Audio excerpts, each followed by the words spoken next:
Welcome to the Modernize or Die podcast, CFML News Edition, where we keep you up to date with everything going on in the Cold Fusion community. We'll share the latest news on events, releases to engines, frameworks, libraries, and tools, as well as spotlighting quality content from the community.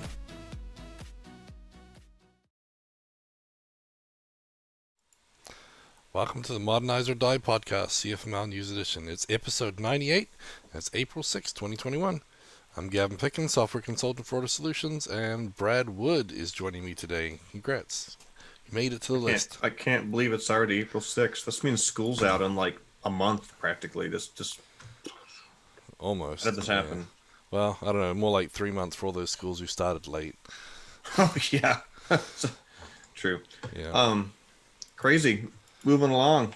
Yep. Episode 98. That feels like it's really close to like a big, round, even number. Yep, 100 coming soon. We're trying to figure out what we're going to do, something a little different. So you'll have to tune in for that one to see what we do there. But today, first we want to just thank our sponsors, Ortus Solutions. Without them, we wouldn't be able to make this podcast. So they're the creators of ColdBox, CommandBox, ForgeBox, TestBox, and almost every other box out there, all the good ones anyway. But a few ways. Everything but FuseBox, basically. Yeah, pretty much. And Box.com, the Dropbox competitor, which Dropbox, I guess, too. But that's which not we us. have no affiliation. Nope, we can't. Our lawyers require us to say it. No, I was kidding. Yeah. We did get sued one time, right? Or cease and desist or something. I don't know, something like that. We did not get sued, but our trademark for the ForgeBox name, which we do have trademarked, was challenged by the box.com place because they also offer cloud storage. Which is why our ForgeBox logo is one color and the box is not a different color, unlike all of our other logos in which the word box is a different color. That was the agreement. Yep. You pay all that money for your lawyer just to come to some silly agreement like, all right, we'll make the logo one color. All right, works for us. Yep. Thousands down the drain. Exactly. So one way you can say thanks back to Ortus Solutions is you can like and subscribe to our videos on YouTube. So we're getting our numbers up there, trying to reach those big round numbers as Brad put it on YouTube as well. So if you can subscribe there, that'd be a big help. Also, we have CFCasts, which is our online video platform. So we have free and paid content there, and if you subscribe there, you're helping us out. And also we have a new book out on Gumroad, which is 102 ColdBox HMVC quick tips and tricks. Luis wrote that with a lot of support from other Ortus team members, lots of great tips. And so there's a few ways you can give back and say thanks to Ortus for doing all they do in the community, and the podcast is one of them. Okay. The other way that this podcast is possible is due to our Patreon supporters.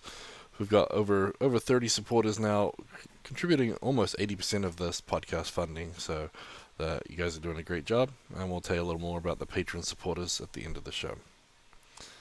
Okay, so first up for news and events, looks like we got another beta product out there ready for testing. So the ColdBox Debugger version 3.0 is in beta right now. So we're looking for some people to help test that. If you haven't seen it, the last update, I think it was 2.3, was released almost a year ago, but Luis has been working hard the last few weeks. There's a ton of commits in there. And so basically, this major version is almost ready to be released. We have it in beta so we can get some testing for it. It has better ORM debugging, improved Docker debugging, improved cache debugging, tons and tons of UI. If you look at the commits, it's like UI.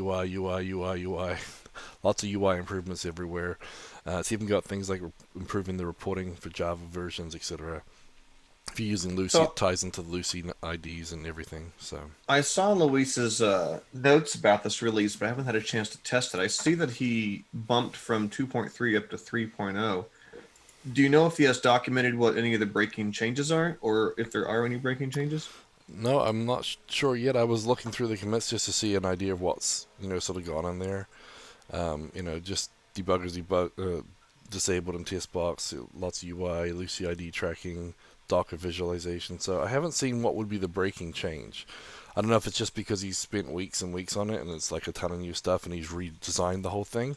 If that's the reason, if there's something specific. So like I said, I did look. There's a couple pages of commits here. So it goes back. I'm going to have to wait until he writes his release notes for it. Yeah. But I know Luis wants people to test it, so Yep. And like I said, lots of great stuff in there. I know that Eric's been doing work with QB and Quick in there, and so uh, Luis has also done some work on cleaning all of that stuff up, including that. So lots of good stuff in there. Again, if you can get time to test it, that would be great before we cut the final release for that. So you can get that on ForgeBox, and we've got the link to the GitHub repo, so you can use that if you'd like. So we'll post that in the chat right now. And yeah, let us know if you got any feedback. So lots of big improvements there. So next up, we have some information about Adobe's webinar series. So they have a 7-part webinar series on API creation and management. So we had a couple in 324 and 325. We have a couple more coming up in April, so the 28th and the 29th of April. So we have information on the whole series as well as registration links. And Adobe's usually gives you the recordings if you sign up for the series. So if you haven't signed up or registered, go register now, and you might be able to get access to those ones that have previously been put out there. But a lot of different API related things. So some of them are doing, about the API monitor and the server, the API management tools. But there's also things, security and just even hands-on examples. So it looks like a pretty great series if you're looking for some API stuff. you said API creation and management. Well, I mean, you said it. It's the name of the post here. But Yep. scrolling down, all of them say Cold Fusion API Manager, Cold Fusion API Manager, Cold Fusion API Manager. Are they actually creating an API, or is this all just the API Manager stuff? I thought they were meant to have different sessions. Last time I looked, the names were different, but maybe they're changing it, or maybe they're just got the same title. But I did look at some of the descriptions, and it looks like they were doing different things too. So, I mean, they got seven in the series. That's a lot of talk about one topic. So I'm pretty sure that there is some differences there. Brian Sappi did the first couple. The first one does say Introduction to Cold Fusion API Manager and Cold Fusion RESTful Web Services. Yep. It's a shame it isn't ColdBox REST. Yeah, and I need to. We should come up with our own competing version. I mean, not that we duplicate the broad scale and functionality of what the API Manager does, but as far as the actual API itself, we should have our own version that's like the modern way, ColdBox REST. Yep, and I did. And do they're gonna be unicorns that are part of it. Yeah, I did do an API talk for the Online CF Meetup, and I have to go back and do the ColdBox version, and I haven't done that yet. It's been kind of crazy the last few months, and I haven't had time to do that. But yeah, Gavin, where's the ColdBox version? Yeah, it's on my to-do list, and it's not been done yet. But speaking of Online CF Meetup, we have 2 coming up from the Online CF Meetup with Charlie. So he has a CSS crash course for CSS haters or novices with Jessica Keener. And then after that one is April 8th. And then the following week, April 15th, Luis Mahano is doing To the Future with CB Futures. So a lot of the asynchronous ColdBox goodies that ColdBox 6 has is going to be talking about that one in that meetup. So that one's going to be Thursday, April 15th. So we've got a couple of good online meetups coming up here. And then Luis wants to do more talks, I guess, because the next week he's doing an Ortus webinar on building modern web apps with ContentBox modular CMS. And so he's been working hard on ContentBox 5. And so he's going to be doing a whole webinar about how to build ContentBox apps. So that one looks like it should be fun. And he's going to actually tie into the Powerless Headless API. That's one of the big things we're doing in ContentBox 5 as well. So that webinar will be April 23rd. So looks like we've got lots of good content. So April 8th, 15th, 23rd, 28th, 29th. So you got plenty of webinars. Maybe you'll get some work done too. But a lot of good content this month. And then Charlie's in the chat saying we should have a battle of the APIs. You have all the different REST options in CF, ColdBox, and Taffy. Yep. I told them it sounded pretty fun. We could actually have a basic API spec that if people write, implement that API and to stock Cold Fusion built-in REST, Taffy, ColdBox REST, and then try to tack the development effort, the features, how much code each one takes. That would actually be really interesting to see. Yep, I know Adam Tuffle is redoing his book, cleaning it up a little bit and re-releasing Oh, his REST book? Yeah, I saw some tweets about it. He was going through it. He says, "Man, I've learned a lot since I've released this book." But yeah, he did a talk on the Online CF Meetup, I think last year, about doing a TAFE version of the API, because APIs are still pretty big. Everyone's wanting to learn more about them, so it was good. But all I know is that most of the engine implementations, I think they're restricted unless you go to the enterprise for the number, or like if you have a REST endpoint on one site, it appears on every site under that manager, like under the Cold Fusion instance. So Are you talking about Adobe's API manager? yeah, well, not that, but the actual REST, the like if you want API/v1, if you implement it at the engine level, that's like a basically an alias on all your sites that are using the engine. There's some weird stuff like that comes into play. So that's why I like it just being in the code. But I might be a little biased writing a whole bunch of it in ColdBox. So Scott Steinbeck's throwing down. He's putting requirements out: authentication, automatic headers, cores, sentry logging. I think he knows those are all drop-in ColdBox modules. Done. Yeah.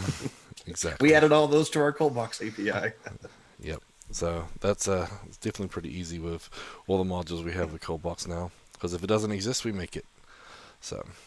True. I think half the modules that Ortus has put on ForgeBox is because we had a client project that needed it, and we built it, and we're like, well, another module. Yeah, that way they're battle tested too, right? So, yep, we try and we obviously want to make our lives easier, but yeah. Back to the show notes. Yep. Welcome to the Why ColdBox is Amazing Hour, where we pretend to talk about the news. We occasionally interrupt you with the news while talking about ColdBox. Yep. Speaking of ColdBox, Luis has a new book. Oh, how appropriate.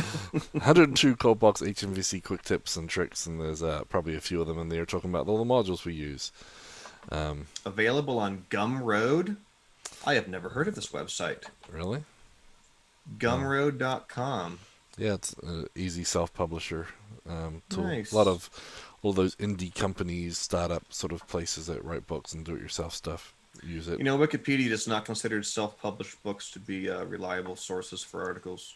Oh, well. Just random little thought. Yeah. Well, publishing is changing a lot, that's for sure. So Will says CB Swagger could use some improvement in docs. I'm really liking the CB Swagger stuff. We're tying into a lot of other modules in CI to work with our Swagger flow. Maybe we'll have to add that into the flow when we do modern stuff, because the documentation piece is a big step and a big help. So we'll have to mention that too, Will. So I'll let you know, Will, when we do those sessions for sure. Yeah. Charlie had a great comment here in the chat, which is that the API Manager product that Adobe has can be put in front of any backend API. Whether it's a TAFE API or a ColdBox API, or even, from my understanding, a Node API. I believe the Cold Fusion Adobe API Manager product can be set in front of any backend API. Anyway, just a quick note for anyone thinking about those Adobe webinars. Yeah. I don't think it matters what your backend technology is written in. Yep, for sure. And that's the other thing, too, is a lot of times if you have an app, building an API, you can sort of build it, with whatever you need. You don't have to convert the whole app to something like ColdBox or TAFE. You can just have the API piece running in that framework. The whole app, though. I'll let Brad get off his soapbox in a little bit. Well, I'm permanently affixed to my soapbox. Yep, so that's our news for today, but let's talk about CFCasts. So we have some more your ContentBox 0 to Hero videos coming out, Brad, for CFCasts. So what were the last two about? According to the show notes, they're about ContentBox servers and specifying your CF engine when you start a server. Yep, so we got, I think, 26 videos out now in that series so far. So Brad does talk for days, so there's probably still a little more content coming next week. But we have up and running with Quick coming very soon, and using DocBox coming soon as well. So I know they're working on those series, so we'll have more content for those who want something other than ContentBox. But there's a lot of great content on there. If you go to CFCasts.com and click Browse, you can see what the most recent content added was. And as we mentioned last week, if you don't see the Spanish content and you're wanting to see that, make sure the right flag is checked at the top of the page so you see the content in the language of your choice. Okay, so next up we have some conferences and training. So April 14th, the VueConf. It's getting pretty close here. So that one's actually hosted by Evan Yu, the creator of Vue.js. And there's going to be a lot of great content, great speakers. They have workshops as well, so you can actually sign up for those now.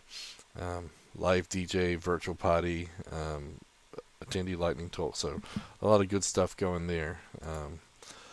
It's kind of nice having all these online ones because there's so many conferences I wouldn't be able to get to if I was having to fly around the country. So all the options that have been opened up to you.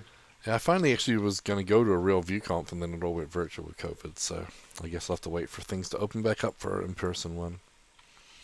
And then, so that one is April 14th, and then the next week after that we have RedisConf, so April 20th and 21st.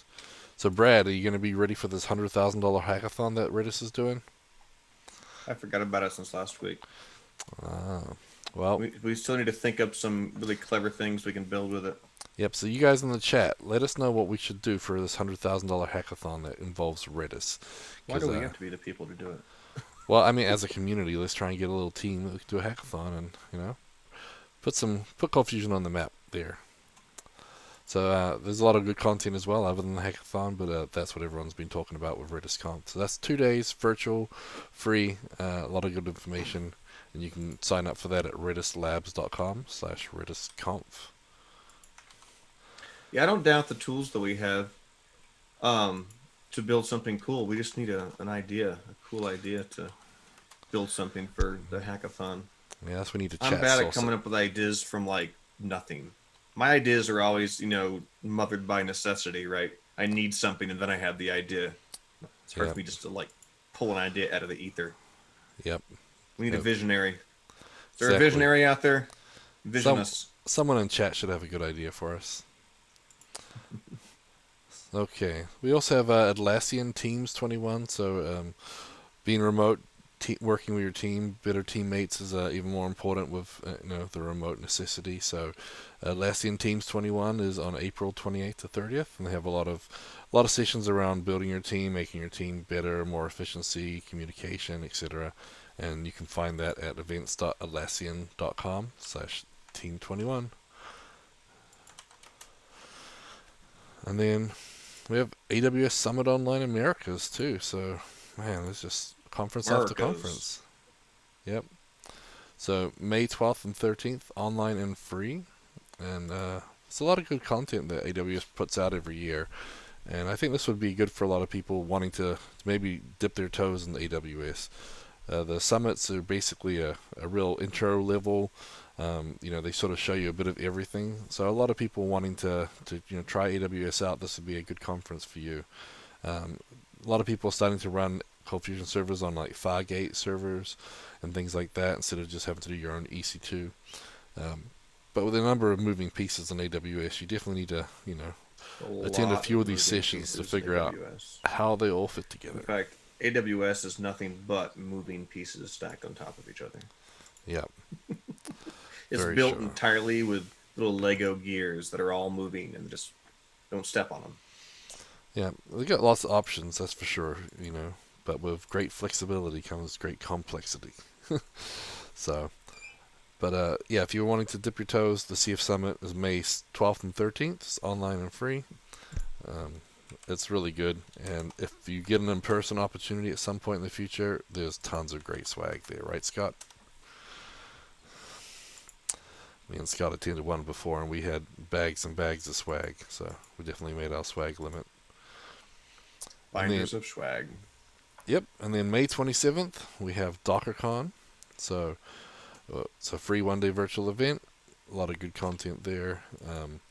Dockercon's always great. And there's always stuff where it's all the way from beginner stuff to ninja experts. And, if you want to spend 2 hours learning how to configure a storage driver, they can show you that. But they can also show you really quickly how to get a Swarm up and running or why Kubernetes is terrible. They'll have all of that. Sorry, we're Team Swarm over here. We don't like Kubernetes. And then Ortus workshops. So Brad, do you have any idea when your next CommandBox Zero to Hero workshop's coming up? I know we're having dates coming soon. Literally know nothing about it. Our marketing department has came up with the idea that we'll be doing one, and no one's asked me about it. So I figure at some point someone will approach me from the Ortus and say, hey, you do it on this date, and I'll be like, okay. And so that's all I know. Okay. So yeah, we have I'm not sure what the schedules are. I really have no idea. yeah. So So we're planning on doing a CommandBox 0 to Hero, a ColdBox 0 to Hero, and a ColdBox Hero to Superhero coming soon. And again, dates coming when we know them. We'll let you know.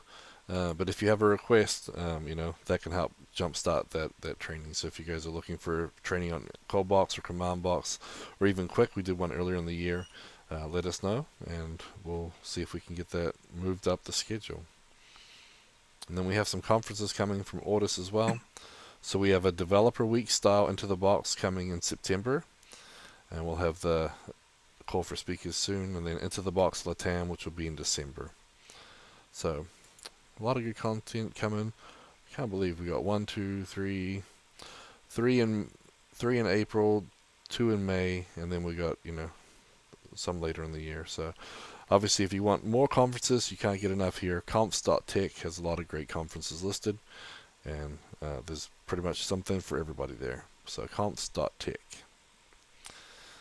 Okay, so Brad, now it's time of the week where we talk about blogs and tweets and videos, and we get your opinions on all this great blog content.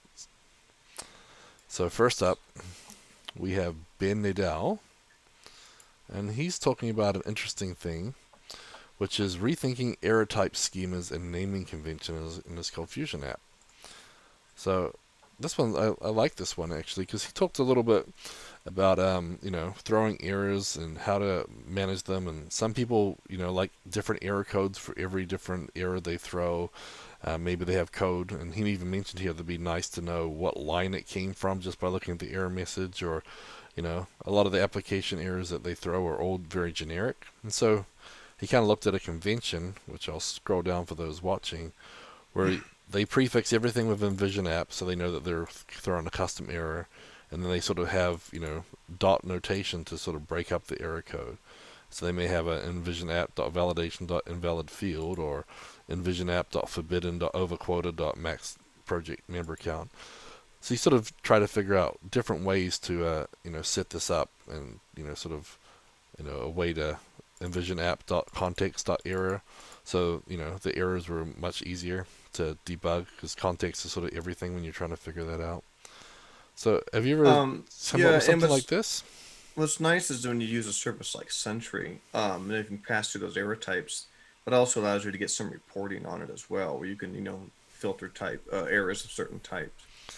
Did you do partials of that though? I was curious about that. If you could just say, okay, the first piece is Envision app. If you did a report, could you just do their in Sentry errors? Yeah, like how does it break it down? I'm pretty certain you can. I mean, you can report on the type of the error, I think. Yeah, but that's because it's Envision app dot, and then it could be a prototype. I don't think dot. Sentry has any particular conventions about the error type, but Yeah, I need to confirm. I just thought it'd be kind of neat if there was something out there that already had some conventions we could tie into, because I like the idea, instead of just having like an entity not found, you can actually have, okay, well, what's not found? Is it a user not found, or is it a project not found? And so by making your entity error be a little more detailed, you could see that pretty easily. But then if you could filter by that, I thought it'd be kind of interesting. Let's see what Sentry has. So much junk in here. Yeah. And the other thing he talked about is commands versus queries too. And obviously if you're asking to do something versus asking to read something, they could be different types of errors, and so it was an interesting read. I liked it. It got me thinking. I can't actually find a thing called type in Sentry. I'd have to look at the Sentry implementation and see what fields are passed. And if we pass the type into something, I'm pretty certain we do. But I can always be wrong. All right. Brad admitted it. He can be wrong. Oh yeah. Sorry, I'm looking through the actual Sentry module right now. Here we go. Sentry.interfaces.exception. There is a type, and it is the... Well, that's right, because it's the type concatenated with the word error, which I think I've always found a little bit annoying. but I think that winds up. I'm trying to figure out in Sentry where it shows up. Of course, the Sentry was just kind of a sidetrack. Not that there's all sorts of ways you might log it, but Yeah. so I talked with Ben a little bit in the comments and as well on Twitter about that particular blog post. Mingo Hagen had chimed in. So ColdBox does something similar to what Ben was talking about.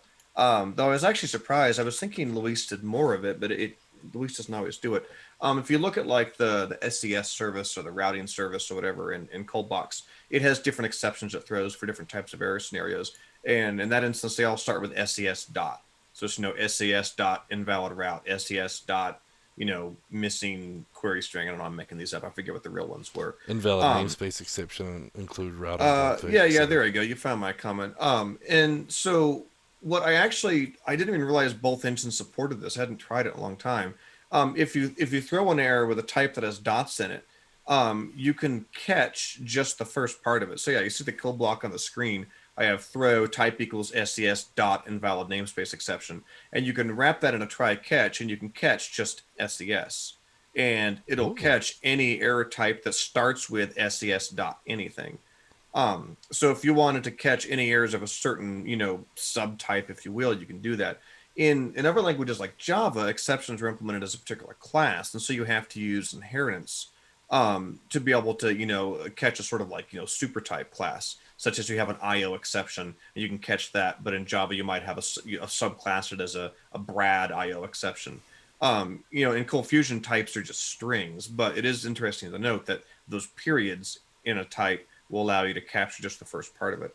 I never knew that. That's cool. I don't tend to throw a lot of exceptions in my code in a lot of places, or at least I don't tend to try catch exceptions, at least not on an individual basis. Like you'll rarely see me use a try catch in a handler or in a model, at least not in Cold Fusion, maybe in Java, because you have to deal with typed exceptions and all that nonsense.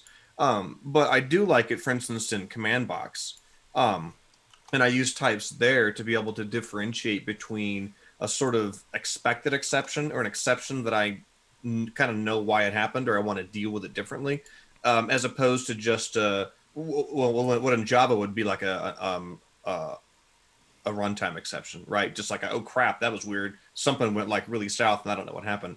So in ContentBox, if I throw an exception that has a type of command exception, you'll get like kind of a prettier handling of it where I don't dump out the whole stack trace and puke it all to the user. I just print the message and that's it. But if it's another type, then I'll be like, ah, crap, I don't know what that one means. And I dump the whole stack trace and everything. And I actually, like there's types like ForgeBox exceptions, that might happen. So there's definitely nice places for it. And I like Ben's thought about it, which is that it makes sense to put at least a little bit of thought into it. That way, if you want to catch exceptions of a certain type or just, report on them, you can have some consistency with how your application works.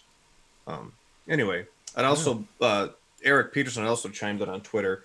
There's a couple other annoying things. For instance, if you want to attach additional information to an exception, which that happens a lot in like Wirebox, right? And, we're trying to create a CFC and it blows up and we don't want to just throw that raw error. We kind of want to like capture it and rethrow it with some additional information on top of it, such as this is what we were trying to create. This is the target the dependency was being created for. This is the context around what we were trying to do. And in Java, you can have a const by, where an exception could have a nest exception inside of it. And I've put in tickets for Adobe and Lucy like 4 or 5 years ago, and they're just rotting in their backlogs. Neither vendor is interested in implementing that feature. So the only way you can kind of like stash information into an existing error message is to throw it in extended info, which in Cold Fusion has to be a string for some terribly unknown reason.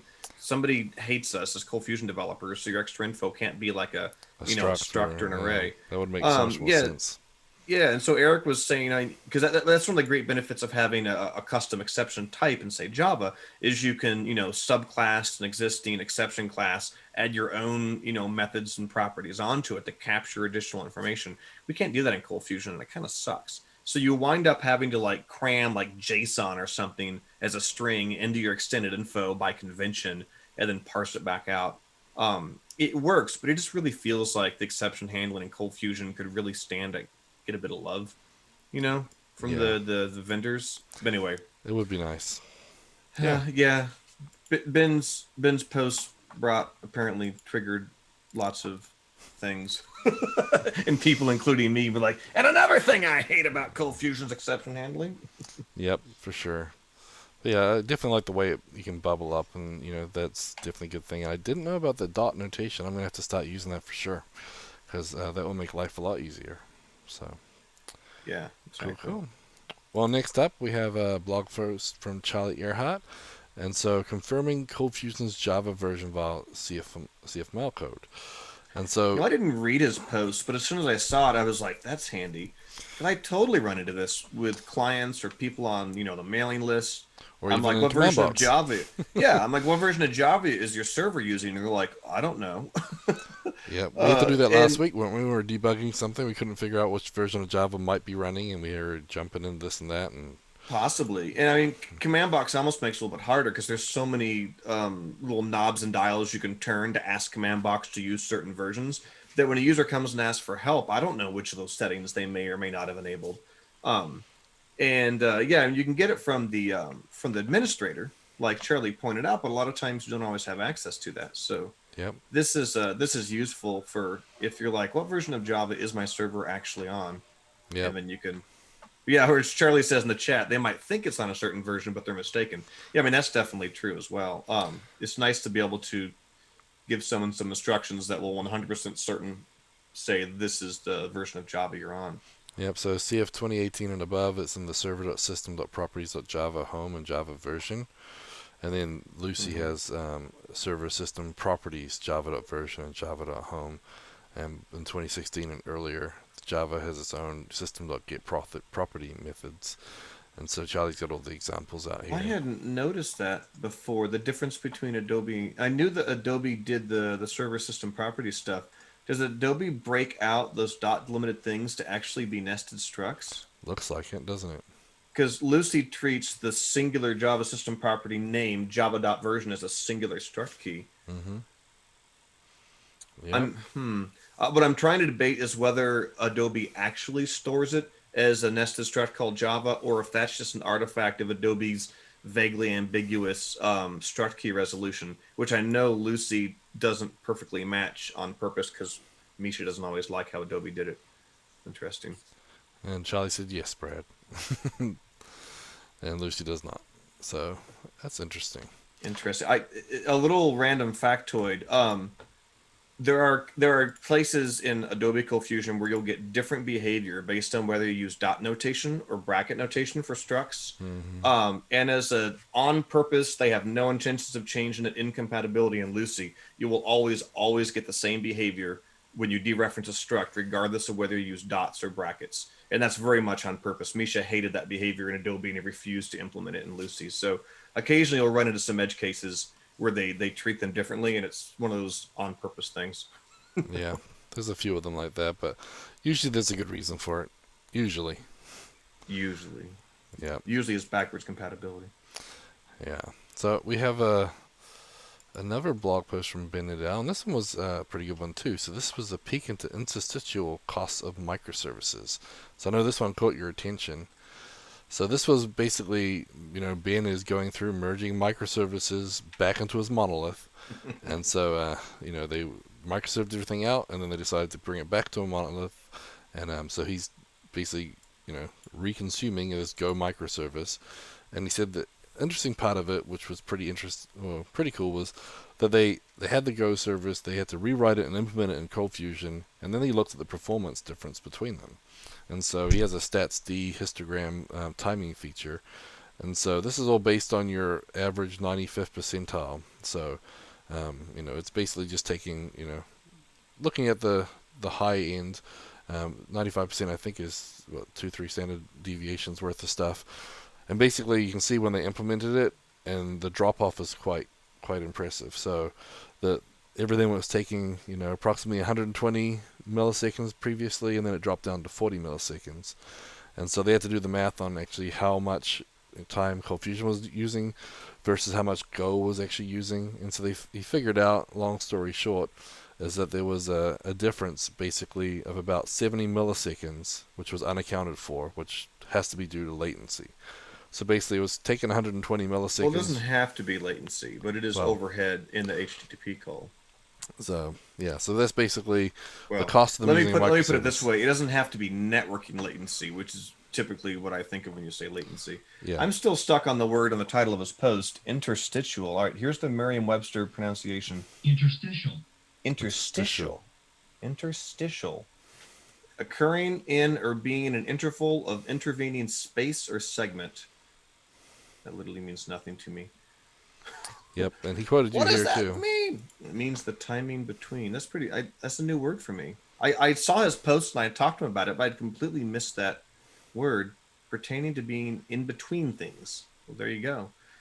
Yeah, there's a couple reasons I had talked with Ben about why there can be overhead in an HTTP call.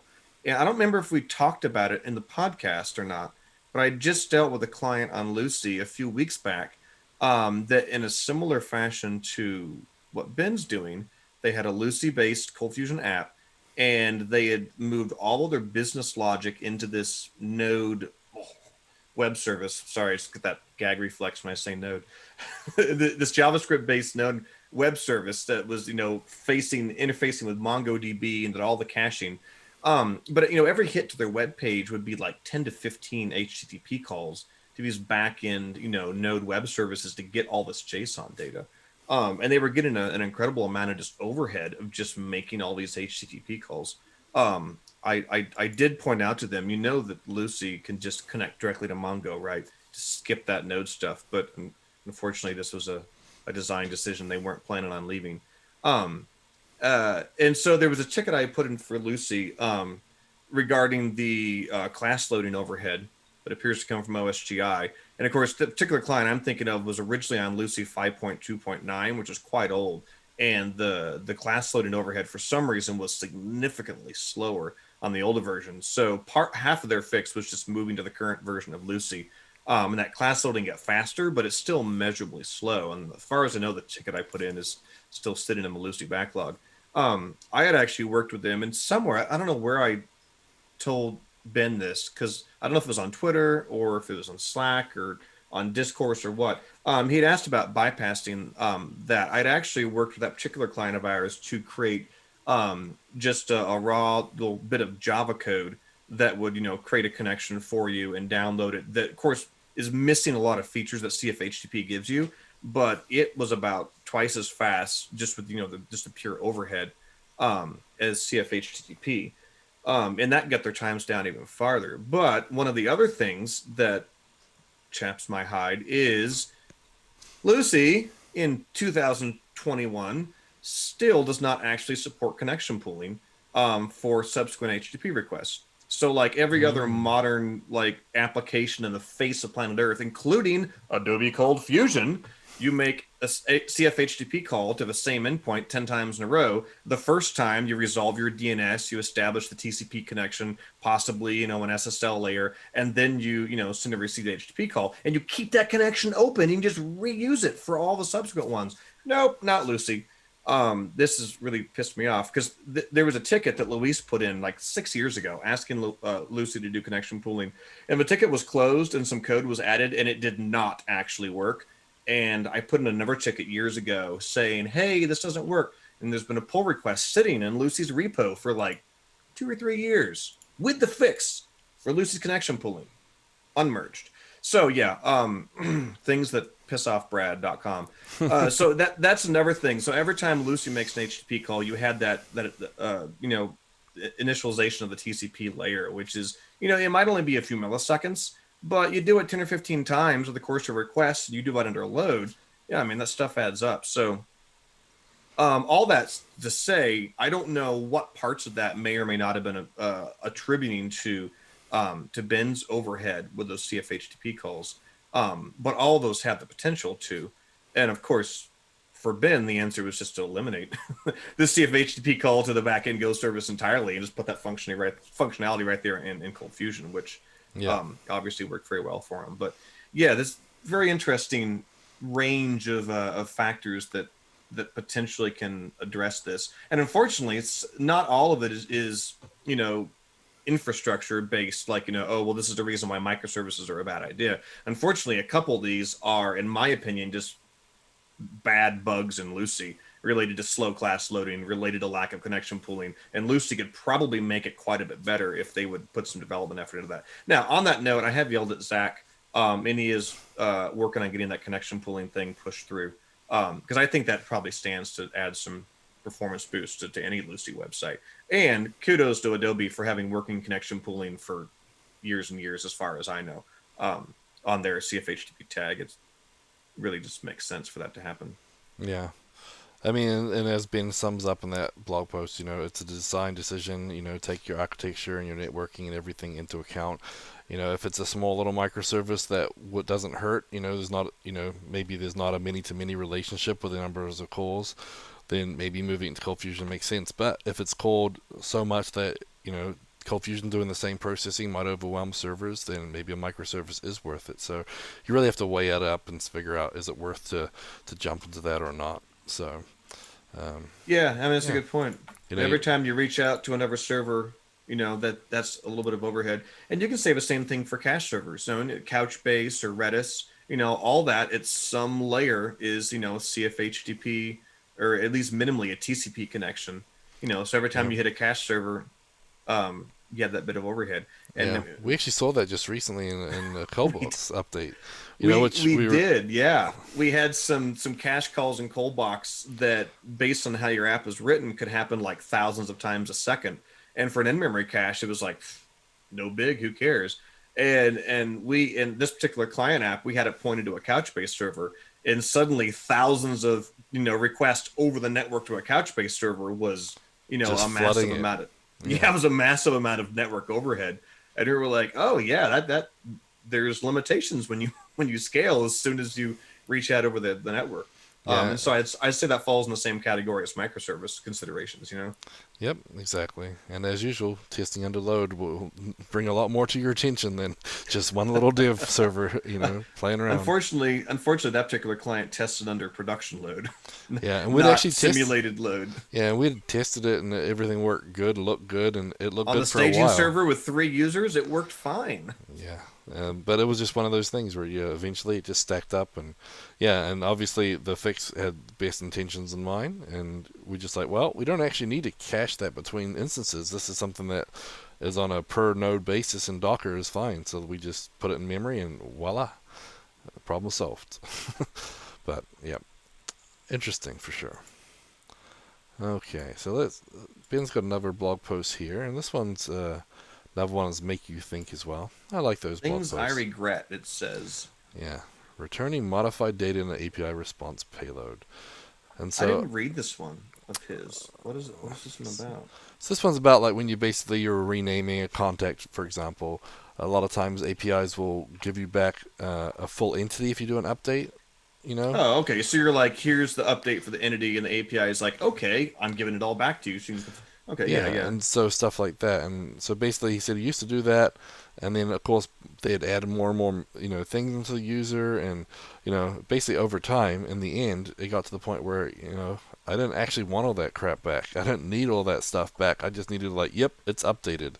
And so, basically... command query responsibility. Yeah, and this is what I thought was interesting. I never heard this before, but command query responsibility segregation, CQRS, I thought it was cause the first time I saw it. Which, that just sent shots through my spine anyway. In your head. Yeah. So I'm curious if what bothered him was more the overhead of just the bytes going back across the network, or if it was the cost of looking up that data. Well, that was the thing. I mean, it basically is when they first did it. People assumed oh, we're just updating into them, we get that back. But as you come across more use cases and stuff, then maybe something like here they talked about how normally you want the avatar URL returned or whatever, but if someone who's maybe importing a bunch of users, they don't need that. So it's basically doing unneeded work, and if they needed it, they could probably just make that call. And what I really like, Yeah. Sorry, finish your sentence. I was gonna say the interesting thing I see here is like he talks about people being sloppy and lazy and irrational, and he just wanted to make sure everyone understood that most of the time he's pointing at himself when he does this stuff because it's most of the code he's been working on for years and years and years. I mean, So, but I don't consider it being sloppy or lazy. I think you do it because you're trying to be clever and make it useful. Like I say, we run into the same problem in the CFML language. There's features of a language that are very easy to use. An example is getting information about file, like directory listings, right? If you wanted to get a directory listing in Java, it would take a lot more individual calls to get the file permissions, the path info, all the different hidden flags. Those are all like separate individual calls. And you have a function like CF directory, super easy to use, but it has a lot of overhead under load because it pulls all those different things about all the different files and folders you're pulling back. And you always say, well, what if I didn't need any of that information? Well, it doesn't matter. You're stuck with it. This convenient function in Cold Fusion just always gathers all of these things, whether or not you want them. Same as CFHTP, right? If you want to hit a URL in Java and you don't care about the headers that come back, you don't have to touch the headers. You don't have to get the headers. You don't have to loop over the headers. You don't have to parse the headers. You just ignore them. You use CFHTP, guess what? You get, touch, parse, hug, lick the letters, the headers every time, whether or not you actually use them in your code. And while it's handy, sometimes you kind of think, well, technically, I guess we could have made a more, streamlined version of this that didn't do everything. And so, I mean, I can see this being in the same boat. It's super handy. You get the data back. Oh, look, how convenient. But then you wind up in a position down the road where you're like, oh, well, that's actually quite a bit of data that we put together. And it turns out we don't use it 70% of the time. And then you kind of wish you hadn't, like Ben ended up in. yeah, and that's what he's saying. Like, at first it's a convenience thing, it saves an extra call or whatever. But if more and more people keep using this and just keeps adding it, and then all of a sudden you're getting back tons of data that you may not need in most cases. And so, it's not just that it's more data over the network, but it's more processing time on the server, stuff like that. And so basically, he says, like, if you're updating something, if you're doing a command, the command should just say, okay, yes, I'm done, and then give you maybe an ID if you need it back, just whatever you need. And then, they can make another query if they need it. And, basically, otherwise you're cross-contaminating, as he puts it, And so I think there's a happy medium. I don't think it should be an either end, but I think he definitely has a good point there. Yeah. I think that we've even gotten kind of similar things, and this is probably where like the GraphQL kind of ideas come in. Like in the ForgeBox API, we have like some basic endpoints that just give you everything about an entry. And sometimes I want like one property from an entry, but that entry has like 500 versions, and that's not hyperbole. We have some packages in ForgeBox with hundreds and hundreds of versions, and I have a JSON response that's like a megabyte of crap that comes back, and all I want is one little property. And you either need to have individual endpoints or some sort of filtering criteria whereby, you can tell the remote server, hey, don't give me the whole thing. All I need is this one part, which of course would be even more complicated in Ben's example, since the data coming back was just kind of an automatic functionality, tacked on to the end of the update. Yeah, Scott's saying you should use that JMES path stuff in your API. You know what? I should have sent some tweets about the JMES stuff that Scott's been working on. That way we could actually cover it in the podcast. If any, here's a little teaser. If any of you guys have used the JQ command, it's a bash command. We use it in a lot of our Docker images. Scott Steinbeck has implemented a really sweet, pure Cold Fusion implementation of the JQ, which uses a standard called JMES. And it's basically a way you can filter and even like modify on the fly JSON documents. It's really sweet. And Scott and I mean, he's doing the work. I'm just supervising, right? He's in the middle of integrating that in a command box. So the next version of command box will have some like super cool, like built-in JSON stuff you can do against, your server.json or your box.json, and it's 1,000 times more powerful than I thought. I had seen JQ and thought it was like really simple. And Scott showed me the spec. It's like super powerful, and he's implemented all of it. He copied the unit test from one of the JavaScript frameworks, I think. Anyway, Nice. But yeah, that would be a really cool example of something like an API that sends back JSON, where you could send the request and say, this is the, the portions of the data that I want actually, parsed and sent back. Anyway, there's your teaser. Hopefully that'll be implemented sometime soon. We can get some docs for it. Yeah, for sure. And then just to finish up what Ben was saying too, public APIs are a use case. Make sure that they match the use case. And he says regret is a good thing because that's when we learn. You learn from things. It means we're evolving. So, regret. There's some positives in that. And then Charlie also mentioned that if you are having issues with the CF HTTP, he's shared a link to Foundeo's Bolt HTTP, which is pretty nice. And I'm just going to share the link for Hyper, which is Eric Peterson's little HTTP builder. It's nice. It builds on top of things. Yeah, I just had a comment in the chat about that. Hyper does use CFHTTP under the hood. Yeah. So while it's way easier to use than the CFHTTP tag, it has some really sweet DSLs. It's not going to be any faster. I was going to say, maybe we should do a Hyper version that builds on top of that Bolt HTTP. Well, actually, that conversation happened probably a year or so ago, where it was in Slack, in CFML Slack. Pete Freitag had asked Eric about what would it look like to make the actual underlying HTTP engine pluggable. They had talked about it, and I don't recall if anybody had actually put code into it or if they just thrown the idea around. Because, yeah, that was exactly the idea, was the sweet, DSL of the Hyper library and the ability to, declare kind of like default connection and header information and just reuse it across multiple requests, which is insanely useful when you're, interacting with an API, but be able to swap it out for something like Bolt. I'd have to ask Eric to see if they actually attempted to do anything or if they just talked about it. Yeah, because that would be pretty cool. Since, like I said, there is some kind of micro optimizations you can get when you dip down into Java for stuff, if you're okay with losing certain functionality that CFHTP does out of the box. Yeah, for sure. I thought that was pretty interesting. So, very cool. So thanks for you guys in the chat for adding some extra value there. But I haven't seen Bolt HTTP, so I'm going to have to look at that myself. But next up, we have a tweet from Brad Wood about making ContentBox even better. So basically, sounds like a trap. Yeah, you talk about new ContentBox config settings being influenced by environmental variables now. So you made a little. Did you didn't include my tweet about the server stuff, did you? All right. Yeah, there's two tickets.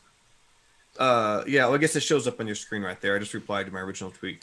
Yeah, there's actually. Did anybody even see my reply? Nobody even liked it. I feel so lonely. I did. No, yeah, I did 2 tickets in ContentBox that I've actually wanted to do for a long time, but I put them off because I was annoyed by the fact that. Oh wow! Someone just favorited my tweet. No, I put off both these tickets because I was annoyed by the fact that it would be limited in Unix environments. Because in Windows you can create environment variables that have any characters you want in the name.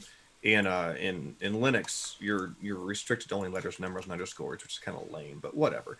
Anyway, the enhancements to ContentBox are that you can now, in the bleeding edge version of ContentBox, you can override any config setting in ContentBox and any server start setting. These are 2 separate features.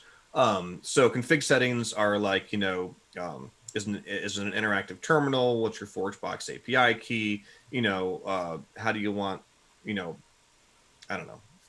There's all kinds of config settings. None of them, I can't think of any of them at the time. Oh, proxy settings is one. And server settings is anything you can put in a server.json file. So, your host, default port, security profiles, all that stuff. You can now set environment variables by convention. So box underscore config underscore name of config setting, or box underscore server underscore name of server setting. And then when you run ContentBox, it will automatically just pick those up, slurp them in and use them. So now for CI environment, if you want to run ContentBox and have access to your ForgeBox API token, you can simply set box underscore config underscore endpoints underscore ForgeBox underscore API token. Sorry, it's a little long. Equals your API token. And it's all done by convention, right? So it's just that just follows the nested structs in the actual config. And then you run your box ForgeBox publish, and it just automatically sees that environment variable and imports it, and it gets used as a config setting. So anyway, I'm actually kind of excited about that. I we've had several use cases for it in our own builds and our client builds. And I'll have the docs written for it soon. I'm hoping to release the next version of CommandBox as soon as I get Scott's JMES JQ stuff merged in that we've been working on. Cool. But that's a pretty fun feature to play with. Cool. Speaking of HTTP, we also had another blog post where James Moberg posted some CFML unit tests for CHATP and bad SSL. So basically connecting to badssl.com, and it's used for like manual testing of UI and your web clients, etc. So I was wondering if with the Bolt stuff, Bolt HTTP would work and actually show several of these invalid SSL certificates as valid, because HTTP doesn't work the same as a Chromium does. So I was curious. So anyway, if you're wanting to test that out or test out your version, you can get this little gist here. Basically, your SSL test, you're running TestBox. You can try and use some of these. So that's pretty interesting. So I wonder how if Bolt HTTP has better SSL identification than ColdFusion, because that's a lot of times an issue with some of the CF engines. If you don't have the right certificate, it can all mess up. I would expect Bolt to have the same certificate behaviors as CFHTTP. I'm just going to fall back on Lucy's or the JVM's CA Search or whatever it's called, the key store. Yeah, but Lucy does auto load some of them, right? Some SSLs. What do you mean by auto load? So it'll try and download and install them for you, or do you have to set a flag for that? That's a separate feature, okay. Right? So Lucy has its own, is it CA Search, CA Store, whatever the certificate authority. It has its own key store built into it, which Adobe ColdFusion doesn't do this, and it's sort of annoying that Lucy does it. But it has its own search store, right? That it looks to see if a SSL cert is valid. So if you have a self-signed cert, you can import it into there, and Lucy will not complain, or Java won't complain. What Lucy does have, which Adobe doesn't have, which is partially why it has its own key store, is it has an SSL cert install. Is that what it's called? Sorry, just look at use tab complete on my SSL certificate install and SSL certificate list built-in functions in Lucy. And so you can ask Lucy to go, you can say this website.com on this port, go grab whatever the heck cert it's using, download it, and just automatically install it into your local key store. And then it'll automatically be valid. Now, there's a lot of reasons why you probably shouldn't do that out of the box. But anyway. And it's disabled on Lucy 6, according to Zach. I don't know. Okay. I know that there was conversations about that recently. I'm surprised if they were going to disable that by default, because now I'm curious how SSL certificate install would work in Lucy 6. What I would like to see Lucy do is what Joe Gooch had suggested like 18,000 years ago and was ignored back in the day, which also ticked me off, was setting up Lucy such that it would look in the key store that it has internally, and if it doesn't find a cert there, it falls back on the JVM's key store. Because the problem is people would update their version of Java, but they would be on an old version of Lucy, and they wouldn't be able to, hit newer domains or domains using newer SSL certs that had a new, root cert certificate authority, which caused a lot of problems. Anyway, I don't know. I'll have to check and see what Lucy 6 does by default. I know they had talked about adding a setting, but I didn't know it was going to be the default behavior, so it should be interesting. Cool. Well, that wraps up our blogs, tweets, and videos of the week. So let's jump into Find a Job. So Get CFML Jobs is a couple of new jobs out there for you guys. So I'll share my screen for those watching. So we have a ColdFusion developer in Albany, New York. And we have a senior software engineer, ColdFusion, in Chennai, in India. So a couple of new jobs there, and quite a few in late March as well. So if you guys are looking for a job, getcfmljobs.com. And if you'd like to post one, you can post one there for free as well. So they do have a Twitter account if you want to follow that. And that's usually how we see most of them pop up on there. So a couple of new jobs this week. So if you're looking, that's the first place I would go. They pull it in from all the major job sites. So they usually have everything you need right there. Okay, so I got a few more comments in here. You want to summarize that, Brad, or are you looking up something else? Looks like... I'm replying to them, but there's several conversations happening. Okay, so you're just talking about the JVM and the certs and how they run. So Charlie basically summarized what I had said. cool. Um, Zach was pointing out that Fiddler apparently works better with the change in the certificate store in Lucy 6. Okay, very good. When is Lucy 6 coming out? They got a more definite timeline on that yet? I'd like to know when Lucy 5.3.8 is coming out, Gavin. It's been a release candidate for about 18 moons now. Wow. And I would like to see that get out the door before we think about Lucy 6. I don't know that there's any date whatsoever attached to Lucy 6. Zach can chime in if he knows differently, but I was just asking Zach yesterday when the flipping heck we would ever see Lucy 5.3.8, and he didn't know the answer to that one either. So it's up to Misha. So I guess we'll find out when it comes out. It comes out when it comes out. There has been a steady trickle of snapshot builds for 5.3.8 coming out. I know this because every time we publish a new snapshot build to ForgeBox, it gets automatically posted in one of our internal Ortus Slack channels. So, I mean, the last one was snapshot build 163, and that was on March 29th. But yeah, I really don't know if there's... I don't know if there's like a list of tickets that Misha's still working on for 5.3.8 or what. I mean, in theory, once it hit release candidate, nothing else should have been added to it. It should have just been fixed Nivity regressions. But there was also Lucy 5.3.7 snapshot builds that came out last week for completely unknown reasons. As far as I know, an additional 5.3.7 release isn't planned, so I'm not sure why code's being committed there. But sometimes it's just a mystery, Gavin. It just happens. Wait and see. We'll let you know. You just get to be a part of it. Okay, so next up we have our ForgeBox module of the week, and this one we're going to be talking about ContentBox 5 Beta. So this is the free and forever free professional open source content management system by Ortus, based on ColdBox MVC, of course.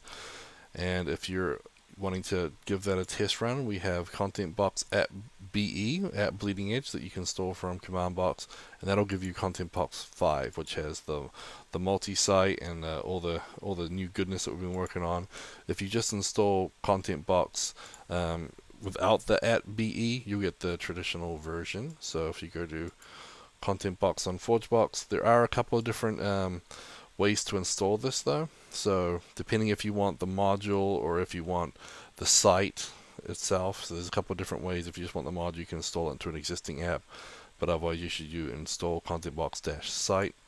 So at BE to get the new version, ContentBox 5. So there's a lot of good stuff coming out in that. So we're in beta right now, so if you'd like to give it a try, let us know if there's anything we need to get fixed before we try and cut that. There's been a lot of UI updates, a lot of work going into the multi-site. We're actually having a webinar later this month from Luis on building apps on ContentBox, so that's a great way to get an idea of what's been done. I'm sure he'll talk about all the changes he's made there. So ContentBox 5 now in beta, and that is your module of the week from ForgeBox. Okay, so next up we have a VS Code hint, tip, and trick of the week, and this one might actually be nice. It's called Terminal. So you're probably thinking, why do I need Terminal? Doesn't VS Code already have a terminal built in? And that's why a lot of people like it. Yes, it does. But what this one does, it gives you a few extra features to make your life even easier. And one of them is to be able to basically click on text that's in maybe a README doc or whatnot, and actually basically run that text command straight into a terminal for you. So if you have commands, you can just select the text, in the README file. And I think I'm forgetting the shortcut already. Dang it! But there's some shortcuts where you can use the command palette and basically run it there. So you can run all the commands in the text editor, run selected commands. You can stop running commands. You view them in the output window. And basically, another cool thing is you can easily open a a terminal window in your current files directory. So a lot of times when you start up terminal, it's at the root of your project or whatnot. And if you have multiple projects, you need to make sure you start the terminal in the right place. So that's pretty easy way to do that. And so basically just added a few extra features to make working with a terminal in VS Code even easier. So that one there is a pretty cool little module. So that is terminal, as I said. And then we'll put the link in the show notes for that one there. And yeah, so that's our VS Code hint, tip, and trick of the week. So that leaves us to the last thing, our Patreon supporters. Patreon supporters, yay! Yep, without them, we wouldn't be able to do this show, that is for sure. So one of the perks that every Patreon supporter gets now is they get a few perks at our online community, the Ortus community. And so you'll actually get a special little private forum access on the community site. So only Patreon supporters are in there, and the Ortus team. So you can actually ask us questions, of course. It would be pretty boring just to have a membership without us. But you also get a special little profile badge on the community website too. So that's one of the perks. And now if you are a bronze package or up, you now get some free subscriptions from Ortus too. Well, I guess not free. It gets included with your payment for your bronze package. Included subscription. No additional charge. So you get a special deal for you today only. Yep, you get a ForgeBox Pro account, and you also get a CFCast account. So you can get all of our great CFCast paid content included, and you also have a ForgeBox Pro account. So that's for those who are bronze package and up. And if you go to patreon.com/ordersolutions, you can see our different membership options here as well. So basically, bronze supporter is $50 per month, and you get a couple of paid subscriptions included with that. So it's a pretty good deal. So I think it's my turn to read all the lovely names of all those great people supporting us. Go for it. I won't rob you of the pleasure of doing that.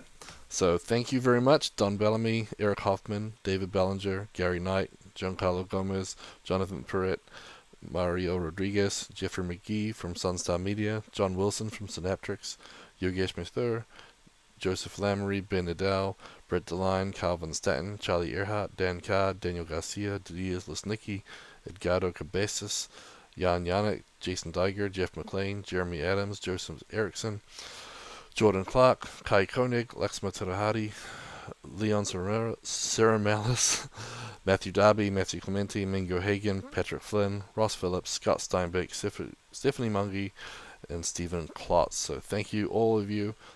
Your support is definitely welcomed, appreciated, and we thank all of you. Without you, this podcast and a lot of our other tools would not be possible. So we thank you for your support. Again, if you'd like to see that list, you can go to ordersolutions.com/about-us/sponsors, and some of them even have pretty pictures so you can see what they look like. So, but there's some good stuff coming into for release candidate 2 very soon, apparently, for Lucy 6, according to Zach. But yeah, a lot of good stuff this week, and I guess we'll see you all guys all next week. Thanks very much for tuning in, everybody. Bye, guys. Have a good one.